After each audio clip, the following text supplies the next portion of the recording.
où personne ne doit être laissé de côté. Ce doit être un territoire où on peut étudier, s'engager, travailler puis vieillir sans être mis de côté à aucun moment. Que ce soit les jeunes, les vieux, les handicapés, nous vivons l'isolement à cause du manque de lieux pour se réunir. Le manque de lieux de sociabilité dans le 8e est la cause de cet isolement. Nous ferons tout pour faciliter la création de nouveaux lieux et nous ferons en sorte de promouvoir l'activité culturelle locale, car elle permet de sortir de la routine capitaliste qui isole des quartiers entiers. Notre arrondissement est légèrement plus jeune que le reste de Lyon, avec 45% des habitants qui ont moins de 30 ans. Si je le précise, c'est parce que lorsqu'on parle de jeunesse dans le 8e, on ne parle pas seulement d'enfance, mais aussi d'étudiants et étudiantes, de jeunes et de jeunes précaires. Nous voulons soutenir les artistes et structures culturelles locales en favorisant les projets en lien direct avec les habitants de tout âge et les projets intergénérationnels, pour impliquer le plus de personnes dans la vie artistique et permettre aux jeunes et aux vieux de s'exprimer conjointement. Nos aînés ne demandent pas de privilèges, mais le respect.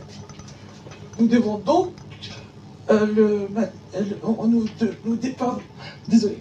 nous défendons donc le maintien à domicile dans des conditions dignes, avec des repas à tarifs adaptés, dans les cantines municipales du programme Faire mieux pour Lyon.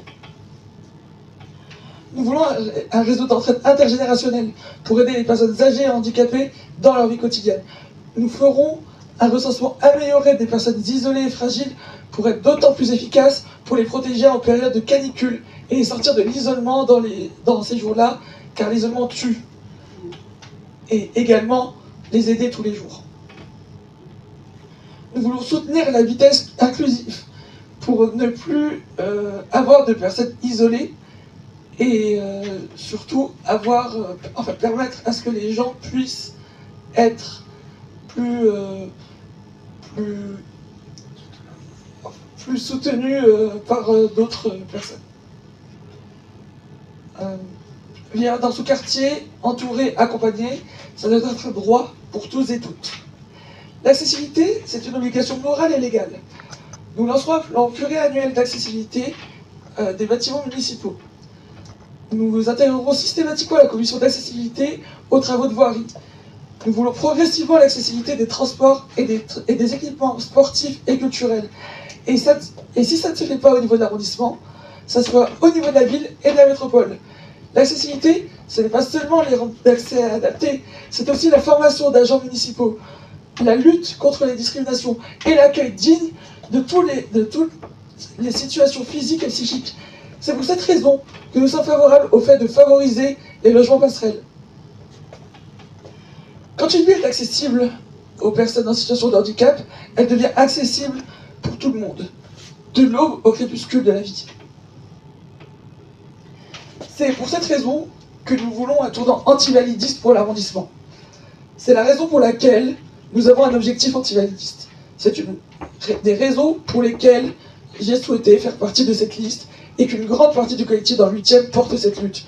Nous sommes nombreux et nombreuses concernés par le handicap et nous devons le porter à tous les niveaux. Du plus bas, l'arrondissement, au plus haut, c'est-à-dire dans cette triple élection, la métropole. Vous le savez, je me suis brûlé devant le Crous de Lyon en 2019. C'est aussi pour cela que j'ai souhaité faire une intervention sur l'articulation de ces trois questions. Handicap, jeunesse, vieillesse. La précarité amène plusieurs choses, plusieurs problématiques, y compris le handicap, par diverses manières, et le handicap amène la précarité.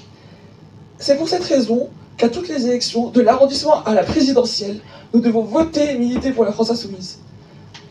Bien évidemment, ce n'est pas l'entièreté de notre programme et les compétences de la mairie d'arrondissement sont limitées, comme vous le savez. Il y a également des enjeux métropolitains et municipaux qui permettront enfin de faire mieux partout où on gagnera. Merci.